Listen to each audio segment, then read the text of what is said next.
El Ministerio Internacional Luz a las Naciones presenta al pastor Hernán Alberto Cortés, con mensajes extraídos de reuniones y campañas de este ministerio. Gracia y paz os sean multiplicados en el conocimiento de Dios y de nuestro Señor Jesucristo. Si desea adquirir este material o obtener más información, comuníquese a esta emisora o al email predicas-hernancortes@yahoo.com o visite nuestra página en internet www.hernanalbertocortes.com. Y vamos a escuchar palabra de Dios, palabra maravillosa. ¿Sabes qué? Hay dos clases de personas en el camino de Dios, y aún podríamos decirlo en todos los ámbitos de la vida. Y estas dos clases de personas son las que a veces marcan los límites en los cuales el hombre anda, y desconociendo obviamente el límite de Dios o el camino de Dios. La Escritura dice que el camino del hombre muchas veces no es el camino de Dios.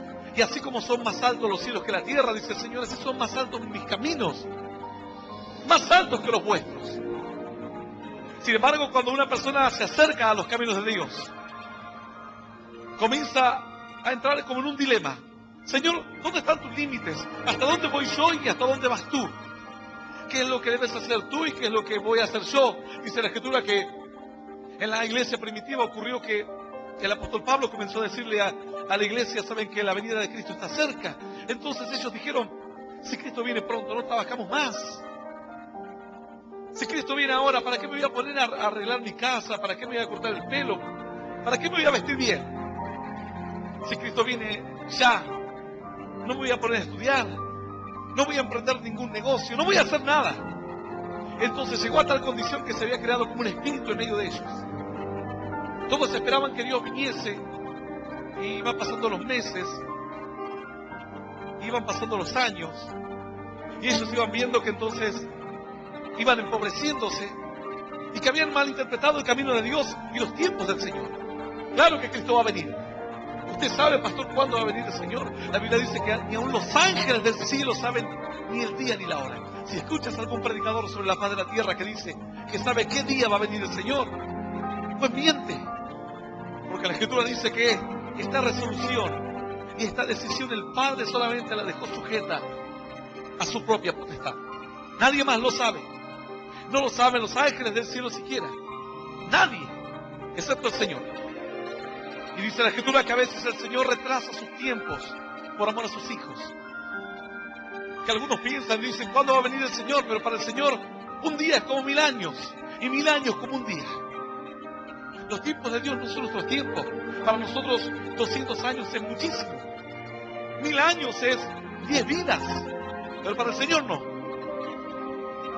De hecho, el hombre vivía muchos más años antes que ahora. Los tiempos del hombre se han acortado. Así todo hay hombres que no se cansan de hacer la maldad.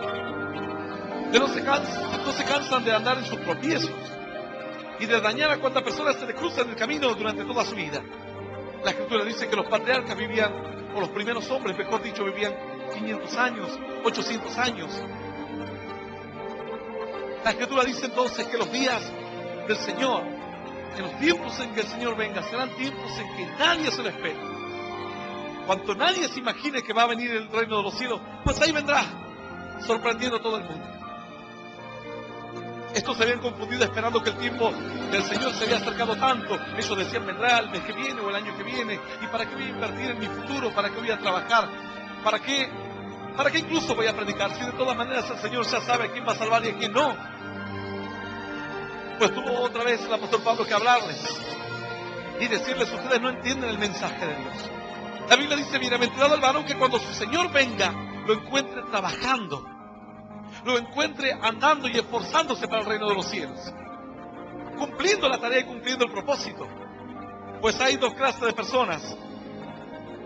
Quienes escuchan la palabra de Dios toman dos clases, dos actitudes distintas. Algunos dejan que Dios lo haga todo y otros lo hacen todo, incluso lo que le corresponde a Dios. De las dos maneras el hombre fracasa. Aquel que está hoy cruzado de brazos en su casa esperando que Dios solucione sus problemas, fracasa. Porque el hombre tiene que andar, dar pasos de fe. Y aquella persona que está hoy haciéndolo todo, creyendo que por su propia fuerza lo va a lograr, pues también fracasa. Porque son los límites que el hombre, a los extremos que el hombre llega. Es más difícil depender de Dios. Es más difícil hablar con Dios. Cuesta más decirle, Señor, ábreme los ojos para que vea cuál es tu camino. Muéstrame tus tiempos. Muéstrame cuál es el tiempo. La Biblia dice que hay tiempo para todas las cosas. Hay tiempo para sembrar y hay tiempo para arrancar lo sembrado. Hay un tiempo para reír y hay otro tiempo para llorar. Hay personas que creen que cuando conocen a Dios nunca van a derramar alguna lágrima. Seguramente sí, y tal vez muchas. En el día del bien, dice la Escritura, goza del bien. Y en el día del mal, considera. Dios hizo tanto lo uno como lo otro. Son momentos que en tu vida vas a atravesar. Pero los días, aún de maldición, los días de lágrimas, no serán tan tristes. Y no serán con un desánimo. Serán con esperanza. ¿Sabes que aún cuando lloraban las hermanas de Lázaro, el Señor vino y le dijo, tu hermano se levantará? Las hermanas se secaban las lágrimas y decían, yo sé que se levantará mi hermano en el día postrero. Ellas lloraban, pero con una esperanza. Habían sido quebrantadas, pero con una esperanza. Sentían aún el dolor, pero tenían una esperanza. La esperanza que han perdido muchos. Personas que han perdido seres queridos que ya no tienen esperanza. Todos lo quieren hacer con sus fuerzas. Quieren arreglarlo todo por sus propios medios y se dan cuenta que han perdido al ser que aman y no tienen el medio ni la forma de poder recomponer la relación. Poder decirle al pariente que ha partido, te quiero o perdóname. Y esto les carcome el alma. Sufren sin esperanza. El dolor de la persona que no conoce a Dios es un dolor que lo va a consumir para siempre. Mas el dolor de aquel que conoce a Dios será un dolor con esperanza. Y Dios, sobre ese dolor, construirá fortaleza. Aun cuando a alguno le toque vivir momentos difíciles y aún derramar lágrimas. La Biblia dice, bienaventurado el hombre que tiene en ti sus fuerzas, en cuyo corazón están tus caminos, atravesando el valle de lágrimas. Dice la Escritura, lo cambian en fuente, lo transforman en fuente. Parecerá que sufres como el incrédulo. Tus lágrimas serán como las del incrédulo. Algunos dirán, pero si vos sufrís como sufre el que no tiene a Dios. Aún te he visto llorar, aún te he visto quebrantado, aún te he visto quebrantada. Pero la Biblia dice que el Hijo de Dios tiene la capacidad para transformar el valle de lágrimas, transformarlo en fuente. Dice la Escritura, luego cuando la lluvia llena los estanques, irán de poder en poder. Cuando viene el tiempo de la bendición, cuando viene el tiempo en el que ya atraviesan las lágrimas. Ahora ya queda atrás el tiempo de sequía, queda atrás el tiempo en el que, sumado a las lágrimas, era la escasez y la necesidad. Y ahora ves que sí, el dolor sigue. Pero vienen tiempos de esperanza. Por los que quedan a tu lado, por los que te aprecian. Entonces parece que otra vez el estanque comienza a llenarse de vuelta. Por eso dice la Escritura, cuando la lluvia llena los estanques. Porque a pesar de las lágrimas, luego nacerá la esperanza. Hay alguien que aún te ama. Hay alguien que aún está a tu lado. Y si Dios está hablando de este mensaje, es porque tal vez hay personas que han perdido seres queridos, que están pensando quizás en la muerte misma. Así le pasaba a cierto varón. Este varón, a él cuando era pequeño le hablaron de Dios, pero sin embargo era muy pequeño y muy rebelde para escuchar la voz de Dios. A veces no es tan solamente una cuestión de edad, es una cuestión de corazón. Hay hombres que son maduros pero rebeldes, y hay jóvenes y aún niños rebeldes también. La rebeldía no respeta edades, la desobediencia no respeta edades. Yo conozco niños de 8 años rebeldes y desobedientes, y conozco hombres y mujeres de 60 años rebeldes y desobedientes. No respeta edades. El pecado no respeta edad. Pero este varón era joven, no quería saber nada de Dios. No necesitaba a Dios. ¿Para qué quiero a Dios? Alguno dirá, pastor, ¿yo para qué lo quiero a Dios? Es más, ni sé si existe o no. Qué riesgo, ¿cierto? Si Dios no existe, entonces nada pasará con tu vida ni con la mía tampoco. Pero si Dios existe, y si realmente hay un día mejor, un tiempo distinto, si realmente este mundo fue hecho con un propósito, Alguno dirá, pastor, llamémosle como un extraterrestre. A mí me es más fácil creer en un extraterrestre, en una mente como superior. No me gusta llamar Dios, pero en una mente superior. Pues alguien puso esta vida aquí en esta tierra. Aún los científicos llegan a esa conclusión. Los elementos que generan la vida existen sueltos y dispersos en el universo, pero es imposible generar vida de ellos. Algunos dicen, de una explosión surgió esto. Bueno, explota tu casa a ver si después te aparece un departamento. Con una bomba en tu casa a ver si tras la explosión te deja un penthouse. Es imposible. La destrucción no deja algo armado o complejo tras de sí. Aún los científicos están tratando de ver cómo se origina la vida. Y muchos dicen, la vida tiene que haber venido del espacio, armada ya. Es imposible que se haya armado sola, por casualidad, por una simple coincidencia. Es imposible. Ellos dicen, alguien tuvo que haber dirigido el proceso. Con ese alguien es el que ha puesto reglas claras del juego, y es el que te ha hablado y es el que te dice, la paga del pecado es la muerte. Tengo un lugar preparado para aquel que puede obedecer, para aquel que puede creer. Y el Señor lo ha estipulado así. Alguno dirá, pastor, yo me quedo con esta vida. Pues, bueno, tú quédate con esta vida, que tal vez te dure 20 años más, o 10, o quizás un año más, nada más. ¿Y luego qué? No hay más vida. Luego se acabó todo. Ya no hay más esperanza. Pues antiguamente la gente decía, cuando una persona muere, ya queda ahí, duerme, ya nada sabe, no siente nada.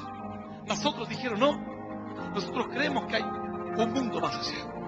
Y algunos de una u otra forma intentaban acceder a ese mundo.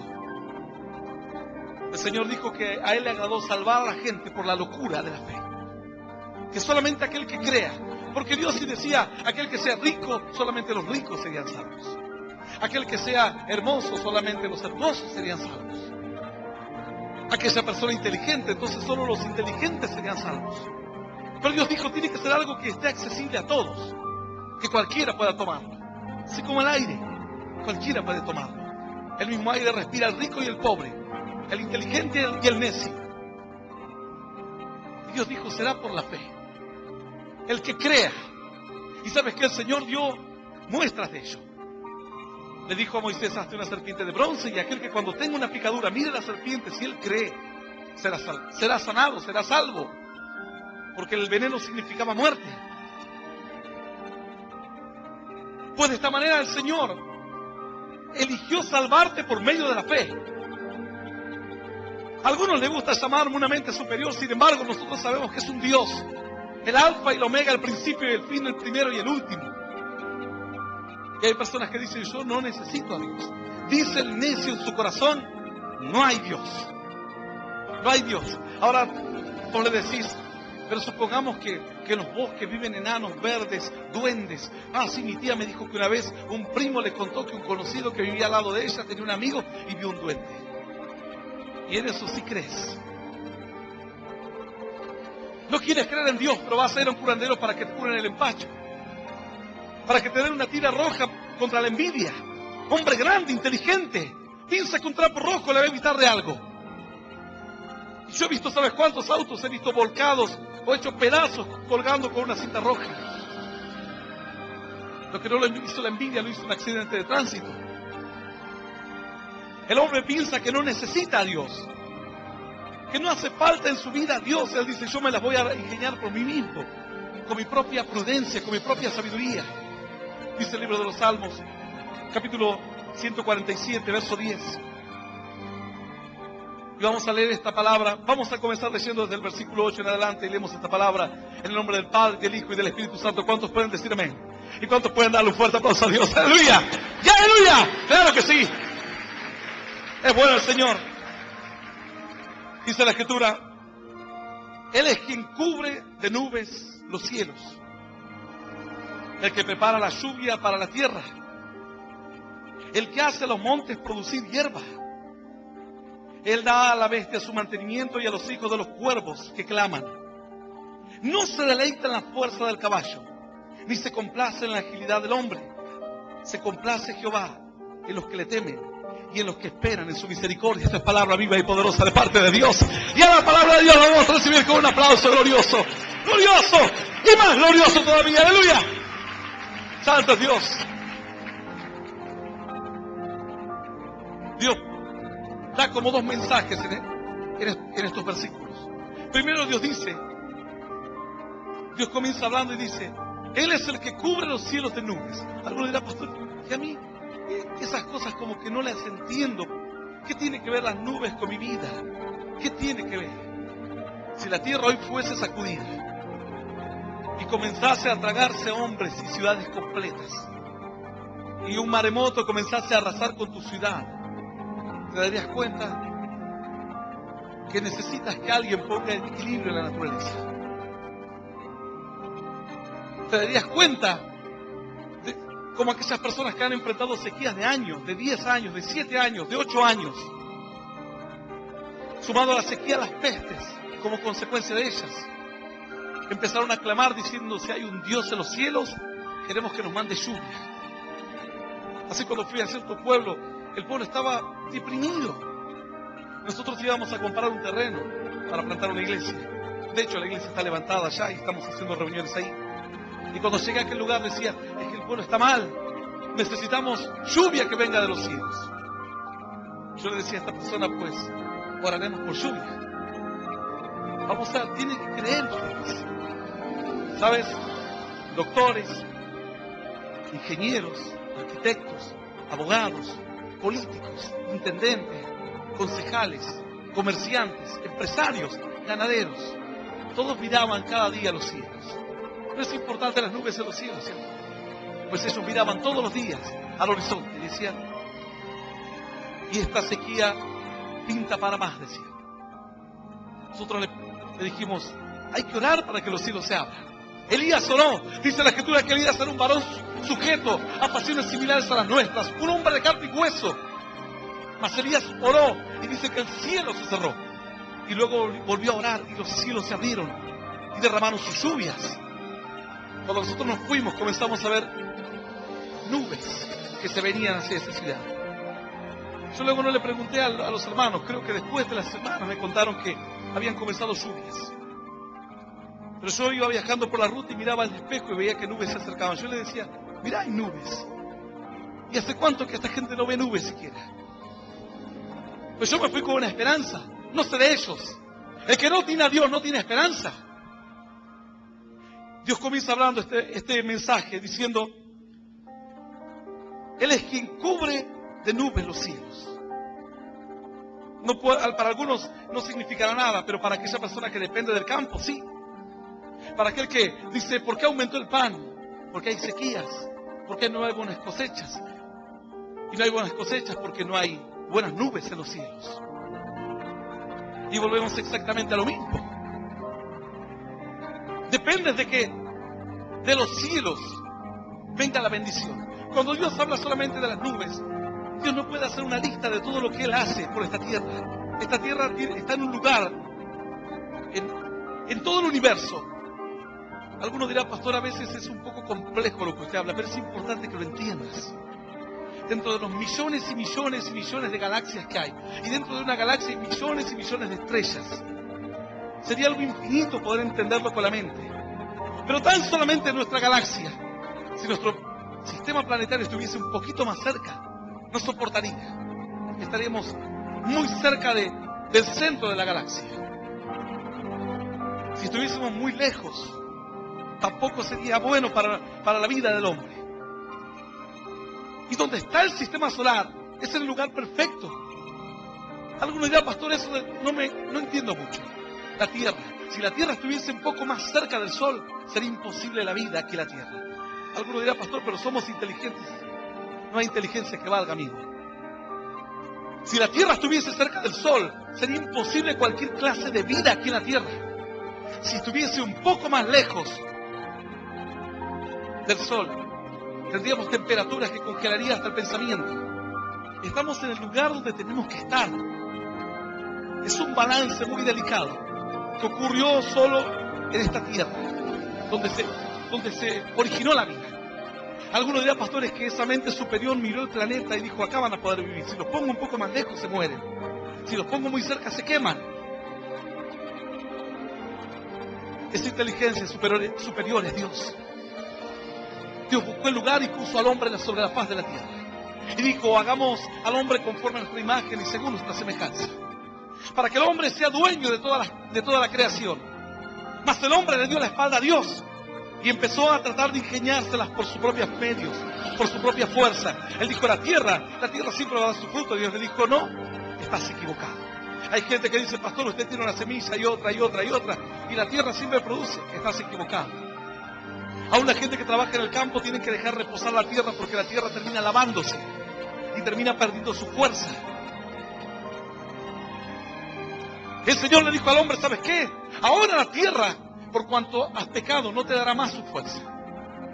Y comerás del pan con el sudor de tu frente.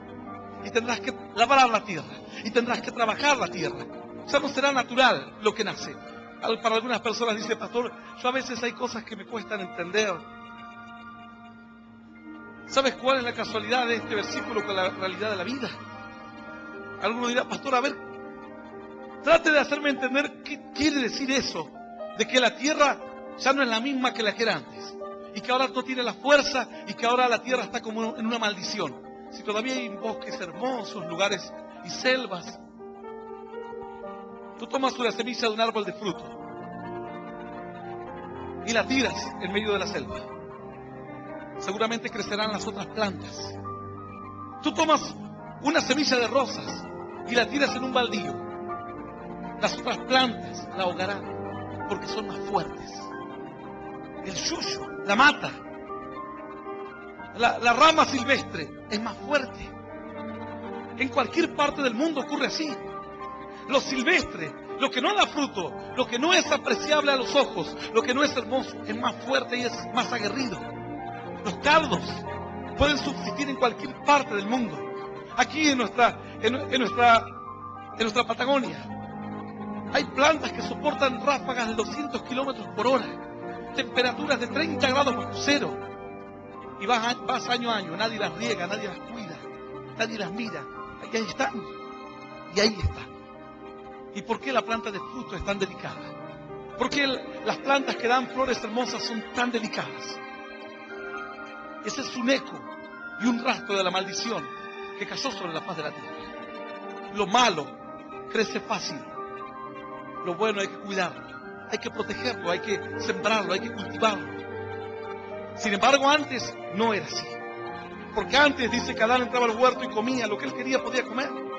Dios le dijo, ¿sabes qué? Ahora la tierra está maldita. Cuando vengas a buscar naranjas, no vas a encontrar tantas como has encontrado antes. Cuando vengas a buscar plantas de frutos, te vas a dar cuenta que los yuyos y los que no dan fruto crecen más fuerte y lo van a ahogar. Las enredaderas van a empezar a tomar ese árbol que antes daba fruto. Y si nadie lo cuida, con el tiempo, ese árbol pasará a ser parte de la selva o parte del monte. Las plantas que te van a dar fruto tienes que cuidarlas, guardar su semilla, volverlas a sembrar al otro año. Yo cuando iba al campo me decían, y viene el tiempo, porque a mí se me ocurrió que me quería comprar un vehículo y veía que los campesinos trabajaban y ganaban dinero, así que le dije a mi padre, yo tenía 13 años, 14, le digo, yo me voy a quedar aquí en el campo esta cosecha. ¿Qué tal si arrendamos un campo y me quedo a trabajar? Y yo escuchaba lo que decían los paisanos, decían, ahora viene el tiempo de la carpida, decían. Y yo decía, ¿y qué es la carpida? Y la carpida es que cuando empiezan a salir las plantitas chiquititas hay que empezar a sacar todas las otras plantas que también crecen con ellas. Si no se muere. Todo un cuidado y todo un proceso. Son ecos de la maldición que Dios mandó sobre la faz de la tierra por amor al hombre. Dios dijo, maldita sea la tierra por amor al hombre. Dios tendría que haber maldecido al hombre. Pero Dios dijo, maldita sea la tierra. Y el hombre dice, yo no necesito a Dios. No necesito a Dios. Necesitas todo lo que Dios da en esta tierra. El agua, el oxígeno, la protección de la atmósfera. Todo lo que hay en la tierra es necesario para que el hombre continúe su vida aquí en este planeta. Dios comienza a decir, y dice, Él es quien cubre de nubes los cielos. El que prepara la lluvia para la tierra. el que hace a los montes producir hierba. Algunos dirán, pastor, yo no como nada de plantas, solo pura carne. Así, y las vacas que comen.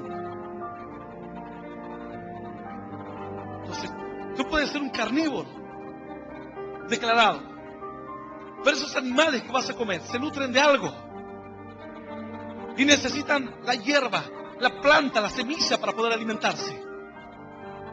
Por eso el Señor dice así: el que prepara la lluvia para la tierra, el que hace a los montes producir hierba, Él da a la bestia su mantenimiento y a los hijos de los cuervos que claman.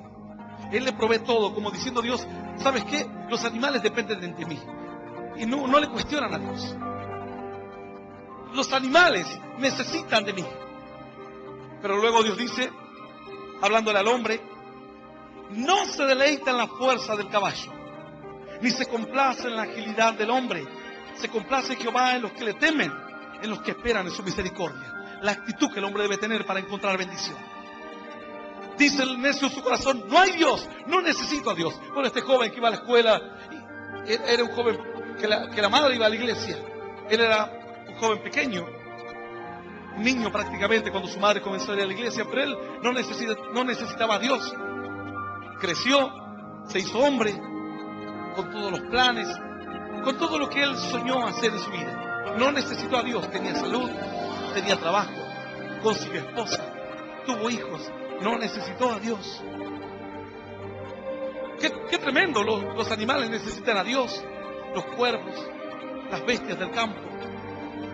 Pero el hombre dice, yo no necesito a Dios. ¿Sabes cuando el hombre está en una tragedia, cómo se acuerda de su Dios? Bueno, este varón le dio la espalda a Dios. Y sin embargo, en su matrimonio, él se casó. Y cuando él soñó tratar de llevar su matrimonio por buen destino, por un buen camino, se dio cuenta que había algo en su corazón que le impedía. Tenía a su esposa, pero él necesitaba andar con otras mujeres. La engañaba cuantas veces podía. Tenía su familia, pero algo le decía que él iba a sentir mejor con los amigos, en el baile, en las fiestas. Abandonaba su casa y se iba a la vida, a pecar. Él no necesitaba a Dios según su pensamiento. ¿Quién entonces te dará las fuerzas para dejar el pecado? ¿Quién te dará las fuerzas para cambiar de vida? Las bestias del campo necesitan de Dios, pero el hombre es el único que dice, yo no necesito a Dios. No lo necesito, me voy a valer por mí mismo. Hasta que en un momento, este varón se terminó divorciando. Y bueno, dijo, me voy a divorciar, voy a intentarlo de nuevo. Cuando él pensaba que habían tomado otro camino, le llegó la desgracia a su vida. Sus 2 niños y su esposa murieron en un incendio. Un incendio muy nombrado en aquella ciudad. Murieron calcinados. ¿Sabes qué golpe terrible? Cayó en un pozo de depresión tan grande que iba al cementerio frente a la tumba de sus hijos a llorar y a llorar. Ahora, vos podrás acercarte a él y decirle, ¿sabes qué? Vamos a la fiesta. Él te va a mirar y te va a decir, vos no entendés lo que a mí me pasa. Mirá, conocí a una joven que fue hermosa y puede salir contigo. Y él te va a mirar y va a decir, tú no entiendes mi dolor. Puedes ir a regalarle una casa, bienes, trabajo, lo que quieras, pero nada podrá pagar el dolor, ni sanar la herida y curar la herida del alma y del corazón. Este varón iba ahí a la tumba a llorar, y llorar, y llorar, con pensamientos de suicidio, planeando a ver cómo podría quitarse la vida, cómo podría terminar con ese dolor. No solamente tenía cargo de conciencia por los que habían partido, sus hijos y su ex esposa, sino por los abuelos que también sufrían, los tíos, toda la familia. Había una herida tan grande que nadie podía sanar. Se acabó el tiempo del baile, se acabó el tiempo de las mujeres, se acabó el tiempo de la felicidad pasajera, se acabó el tiempo del pecado. Ahora había venido el tiempo del dolor. Dios dice, el Señor no se complace en la fuerza del caballo. El Señor no quiere que el hombre quiera ostentar como autosuficiencia. El Señor quiere que el hombre aprenda a depender y reconozca a Dios en todos sus caminos. La Biblia dice, reconoce al Señor en todos tus caminos. Reconoce que Él es el que te da vida. Él nos hizo, dice la Escritura, y no nosotros a nosotros mismos. Cuando llegó el tiempo límite de este varón, que pensaba que ya todo estaba perdido, empezó a escuchar un mensaje como este a través de la radio. La palabra de Dios llegó a su corazón. Dios comenzó a sacudir su alma y a golpear su mente. Aceptó a Cristo como único Señor y Salvador de su vida. Lo que parecía que ya estaba todo perdido, comenzó a nacer una pequeña luz de esperanza. Ahora este varón dijo, tal vez Dios me puede ayudar. El Dios que cuando era niño le dio la espalda. Aquel Dios que él pensaba que para quién necesita ir a una iglesia. La iglesia es para los débiles. La iglesia es para los que no pueden. La iglesia es para los sabios. La Escritura dice que el principio de la sabiduría es el temor de Dios. No tienes que estar enfermo para venir a una iglesia. No tienes que caer en drogas para venir a una iglesia. Yo no estaba enfermo cuando entré a una iglesia. No estaba en drogas cuando entré a una iglesia. No estaba en la cárcel cuando entré a una iglesia. Yo sabía que quería encontrar el destino de esta vida. Digo, ¿para qué estamos en esta vida? Veía gente que prosperaba, que se morían, que sufrían, que lloraban. Yo dije, ¿para qué estamos aquí en esta tierra? ¿Cuál es el objetivo de vivir aquí? Aguantar 40, 70 años y ya está. Y buscando e indagando, alguien me habló de Dios. Con el tiempo leía la palabra, aun cuando todavía no iba a la iglesia, leía la Biblia y encontraba respuestas en la Biblia. Yo decía, ¿quiénes escribieron este libro? Que hay tanta sabiduría en él. Y de a poco la palabra empezó a darme todas las respuestas a las preguntas que yo tenía. Le hacía las preguntas a mis parientes y me miraban como diciendo, ¿por qué no sos un nene normal que andas preguntando esas cosas? Yo decía, ¿de dónde salimos? Mis parientes me miraban y decían, nene, ¿por qué no te vas a jugar? ¿Quién lo creó a Dios? Le decía yo. Y me miraban. Y en la palabra encontré todas las respuestas. No necesité caer en las drogas para conocer a Dios, sino reconocer mis limitaciones como ser humano y entender el plan de la vida de Dios. Cuando comencé a leer la Biblia, acepté a Cristo en mi corazón, es cuando la última ficha que me faltaba entró en su lugar. La última. Ya entendía gran parte de esta vida, pero no entendía el plan completo. Cuando acepté a Cristo, la palabra me fue revelada, la última pieza de mi rompecabezas llegó a su lugar. No necesité caer en drogas, caer preso, andar en todo lo malo. Entendí que hay un Dios en los cielos.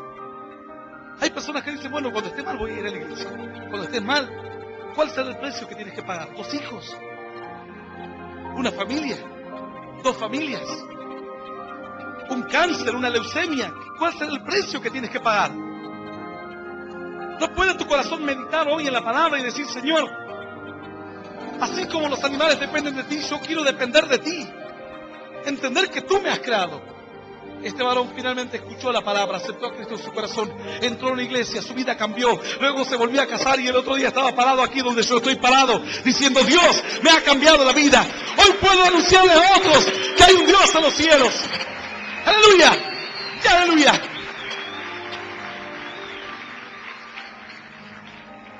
Aquel que no tenía esperanza, hoy tiene esperanza. Aquel que no tenía una salida, encontró la salida. Y esto va para aquellas personas que piensan que de las drogas, como decía alguien, de las drogas no sale nadie. ¿Sabes cuánta gente conozco que ha salido de las drogas? De la delincuencia no sale nadie. De la cárcel, en la cárcel nadie cambia, claro, nadie cambia sin Dios. Pero dice la Escritura así, no se deleita en la fuerza del caballo, ni se complace en la agilidad del hombre. El Señor no quiere que lo hagas todo por tus fuerzas, porque cuando lo haces de esta manera, y sabes que este error aún lo cometen creyentes que lo hacen por su propia fuerza, dejan de lado a Dios. Yo siempre he aprendido a darle un espacio a Dios. Está la parte que debo hacer, la parte que yo tengo que hacer. Y luego digo, Señor, este es el espacio para que tú hagas. Hago como un tiempo en música. Cuando un instrumento va a hacer un solo o ejecutar una melodía por sobre los demás instrumentos. Los demás instrumentos, voluntariamente algunos se callan, hacen un silencio, o bien hacen un acompañamiento leve, dejando que resalte la melodía de la música, sea de un instrumento de viento, de guitarra o lo que fuere. En Cristo es lo mismo. Hay momentos en que tienes que tú menguar un poco y darle lugar a Dios para el milagro. Darle un espacio a Dios. Darle un tiempo. Estás enfermo. Ve al médico que te hagan los análisis. Y luego cuando te digan vamos a operarte, dale un tiempo a Dios. Dile, Señor, voy a esperar unos días, unas semanas, un mes, lo que tú consideres. Dile, Señor, este es tu tiempo, el tiempo en que tú puedes actuar por mí. Yo hice lo que humanamente puedo hacer, pero no lo puedo hacer todo. Tienes que dejarle espacio a Dios para actuar. Tienes que dejarle a Dios su lugar. Hay personas que son creyentes, pero que no hay lugar para Dios en ellos. Hay lugar para la fuerza, hay lugar para hacerlo todo humanamente, pero no hay lugar para Dios. Y eso es lo que marca el fracaso en algunos. Yo a algunos creyentes, incluso a líderes o pastores, les digo, tienen que dejarle un tiempo a Dios. Yo he aprendido a dejarle un tiempo a Dios. Yo hago mi parte, el resto lo hace el Señor. Yo doy la palabra, luego Dios toca el corazón y quebranta el corazón. Yo oro por el enfermo y luego Dios comienza a sanar a los enfermos. Le doy el tiempo que le corresponde a Dios, el espacio. Reconozco que soy un hombre. Reconozco que necesito de Dios. Reconozco que Dios es el que tiene que ir sazonando mi vida, condimentando mi vida, poniendo en los detalles que a mí me faltan. Pero hay personas que lo quieren hacer por su propia fuerza y fracasan. Y quieres manejar la ira con tus fuerzas y fracasas.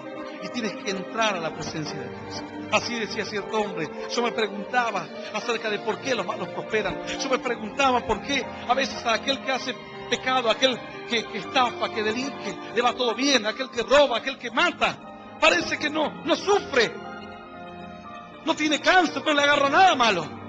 Pero entrando a la presencia de Dios, cuando llegué a la casa de Dios me di cuenta cuál será el fin de ellos. Y quedó en paz mi corazón. Ya no me pregunté más, ¿por qué aquel que cree en Dios tiene una enfermedad y aquel delincuente no tiene ninguna enfermedad? ¿Por qué aquel que cree en Dios está pobre y aquel que es un corrupto está lleno de dinero? Déjalo a Dios que te explique, déjalo a Dios que te hable. Deja a Dios que tenga un trato contigo. Si no, tu fe será una fe humana. El apóstol Pablo dijo, yo ruego a Dios que su sabiduría no sea solamente una sabiduría de hombres, sino sea una sabiduría con poder y potencia del cielo. Que sea una revelación de Dios también. Que su fe no solamente sea fe humana, sino que venga el milagro de Dios. Y el milagro no solamente es para aquel que tiene una enfermedad. El milagro es para aquel que lucha con lo humano. Que no puede dejar de mirar la vida solamente en lo humano. Hay personas que dicen, pastor, me decía una hermana, porque usted es un rebelde, me dice. Yo la miro. Me dice, no, caprichoso, dice. Claro, porque la sancioné porque andaba chumbeando por toda la iglesia. Antes era el mejor pastor del mundo y ahora ya era un rebelde. Yo digo, no le da un tiempo a Dios, a que Dios trate con su mente, a que entienda. ¿Por qué? La Biblia dice que Dios al que ama corrige. Al que ama Dios corrige. Yo no corrijo al hijo del vecino. Si el hijo del vecino viene borracho, drogado, es un asunto de él. Es su hijo, no mi hijo. Yo corrijo a mis propios hijos. Yo no me meto con los hijos de otra congregación. Si andan en adulterio, en fornicación, delinquiendo, es un problema de ellos. Yo cuido las ovejas que el Señor me dio, el rebaño que el Señor me puso para pastorear. Así que la hermana me decía, rebelde, caprichoso, me decía. Yo digo, bueno, tienes que darle espacio a que Dios actúe en tu mente. Hay momentos en que a todos nos viene tal vez la bronca. Quizás incluso nos sentimos que estamos sufriendo una injusticia. ¿Y por qué no orar a Dios y decir, Señor, es esto lo que tú me mandas a que sienta? ¿Es esta tu voluntad? Esta ira que tengo es tuya. ¿Cómo puedo vencerla? Esta frustración, estos celos que tengo. Había personas que estaban tan dominadas por los celos, que yo una vez conocí a una mujer que de celos le rompía todo al marido. El marido caminaba por la calle y ella lo estaba pellizcando y lo estaba golpeando. Y que el marido fuese un actor de la televisión, si lo hubiese visto. Pero era tan celosa que el marido a veces compraba compraba una revista y se asegura que para mirar las mujeres que hay adentro. Compraba revistas de noticias informativas. Escuchaba una música cristiana de una mujer que cantaba y decía, claro, siempre escuchas esa, seguro que te gusta. Imagínate. Algo terrible. Necesitas a Dios, porque Dios no se complace con el hombre que cree que todo lo va a resolver por sus propias fuerzas. Dios se complace con aquel que le deja un espacio para que Él trabaje en tu vida, para que Él actúe, para que Él se muestre. Cierta persona estaba tan mal y tan enferma que su marido la veía con tanta angustia, tanto dolor, porque no podía resolver su enfermedad. Esta persona sufría de epilepsia. Cuando va a los médicos... El Ministerio Internacional Luz de las Naciones presentó al pastor Hernán Alberto Cortés, con mensajes extraídos de reuniones y campañas de este ministerio. Gracia y paz os sean multiplicados en el conocimiento de Dios y de nuestro Señor Jesucristo. Si desea adquirir este material u obtener más información, comuníquese a esta emisora o al email predicas_hernancortes@yahoo.com o visite nuestra página en internet www.hernanalbertocortes.com.